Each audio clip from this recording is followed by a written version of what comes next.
Hi, could you imagine loving somebody with a drug abuse problem? Um, it's very hard and it's occasionally really hard to know if somebody has a problem or not. So it is nice to know the side effects, the symptoms, the short-term effects, the long-term effects. That way you kind of know what to look for if you know or suspect somebody that is using that is close to you. Um, what is drug abuse? Drug abuse is the use of illegal drugs, whether they're prescription, over the counter, and these are illegal if they're used for purposes other than which they are meant for, or if they're used in excessive amounts. Um, Drug abuse can lead to social, physical, emotional, and even development and job-related problems. Um, for example, if you're doing a drug in an excessive amount, you're most likely not going to show up to work, which this will obviously cause your job-related problems, which would also affect your social and physical and emotional development as well. Some short-term effects that you could look for if you suspect that somebody that you love is using drugs or abusing drugs could be increased attention, increased activity, decreased appetite, rush, increased respiration, and rapid or irregular heartbeat. Increased attention could mean that something that they're not normally interested in, they become very attended to. I actually have a sibling who was using drugs and it was very hard on us. And one thing that I did notice with him is that he was very focused on things that he wasn't normally focused on. And with other short-term effects, he would be very deprived of sleep. He would be on a high for a few days, and then he would crash and he would be down for a while. And that was kind of some of the short-term effects we noticed, and that's how we realized that something was wrong and we needed to help him. Some long-term effects would include addiction, psychosis, changes in your brain structure and function, and this could mean that so many highs and ups with your brain function, your brain is not, at this point, not knowing what to do, and deficits in your thinking and motor skills. So if you're using for a long time, some effects that could happen to you would be different. Like if your brain isn't functioning right, your motor skills, your brain is not telling your body to do these things, so you move slower, things like that.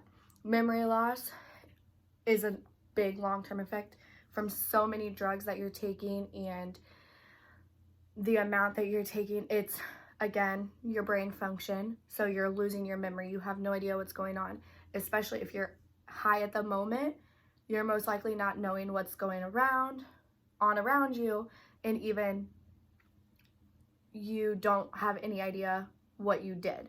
So say you're high on prescription drugs, over-the-counter drugs, any of those illegal substances, and you're high, you're not in your own body, you're not in your own mind, you do something, the next day you completely have no idea what you just did.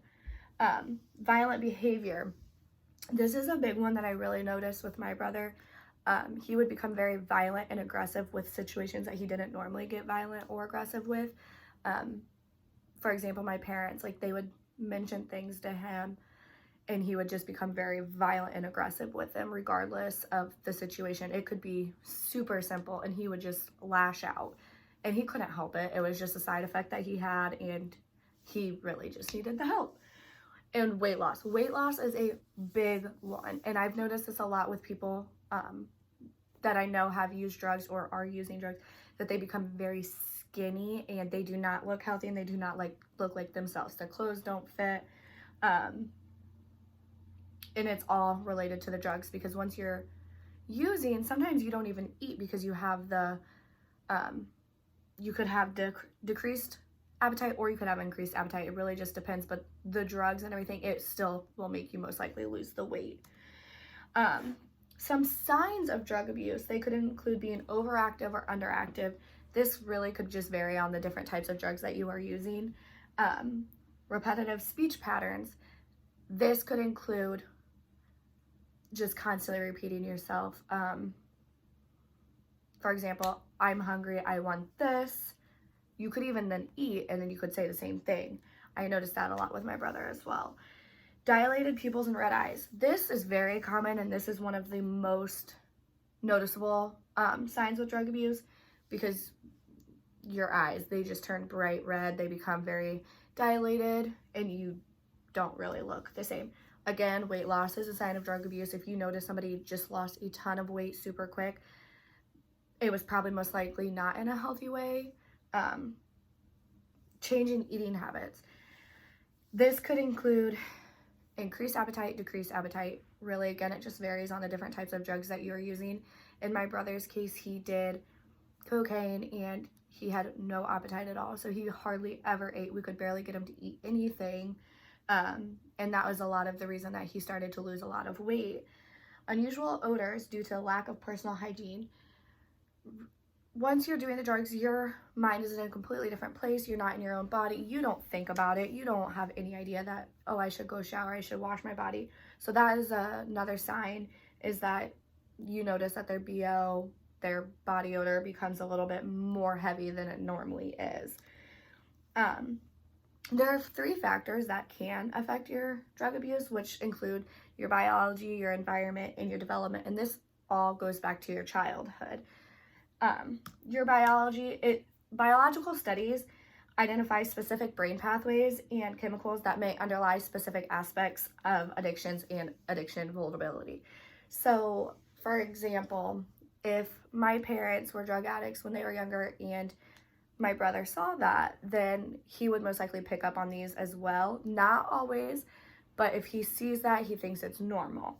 So he could have picked it up from there. Environment. A child raised in a home where traumatic events took place are higher at risk for addiction. This could include domestic violence, abuse, anything like that, sexual abuse. When you're in that traumatic environment, it can cause different releases of addiction because you want to get that out of your head. You don't want to see that, and that addiction to that drug or the drug use, you're losing your mind, you're not in your right body, you completely forget all about that. And the last of that is the development. Children sometimes can be put in a position where they have to become the adult in their house because the adult in their house is no longer being the adult because they are being altered by all the different drugs that they are on. And this actually causes a child to lose out on the key development of their childhood, which then increases them to want to have, not want to, but end up having the addiction because that's what they see as normal. They didn't get their childhood. They didn't get the chance to grow up. They just automatically became an adult. And that's really not very good for a child. They need that development as a child. They need to learn how to grow. They need to learn what's right and wrong. And if they're automatically the adult in the household, they're not getting that. They are at that age and that's what they know. How to help someone with addiction. You don't want to force somebody. You want somebody to be able to come to you and say, hey, I need help. Could you please help me? What you want to do is you just want to offer all the support that you could. You want them to feel loved. You want them to feel comfortable with you. And they're not going to feel that if you're forcing them. You really just want to support them as much as you can. You can encourage them to get help, which you could be like, hey, I know you have a problem. This could help you. But you never want to force. You could just say, you could potentially do this and this could potentially help you. You always, always, always want to support their recovery and their ongoing process. If somebody who has this addiction sees that you're wanting to help them and you're proud of them, they're going to continue on with their process. They want to know that they're doing good. But if they're not getting that reassurance, they're going to think, well, why am I doing this if you don't care anyways? So drug abuse, it affects everyone around you, really. It doesn't just affect just you, it affects your loved ones and everybody around you. It's really hard to love somebody with a drug abuse problem, and in the many different aspects of your addiction are related to your childhood.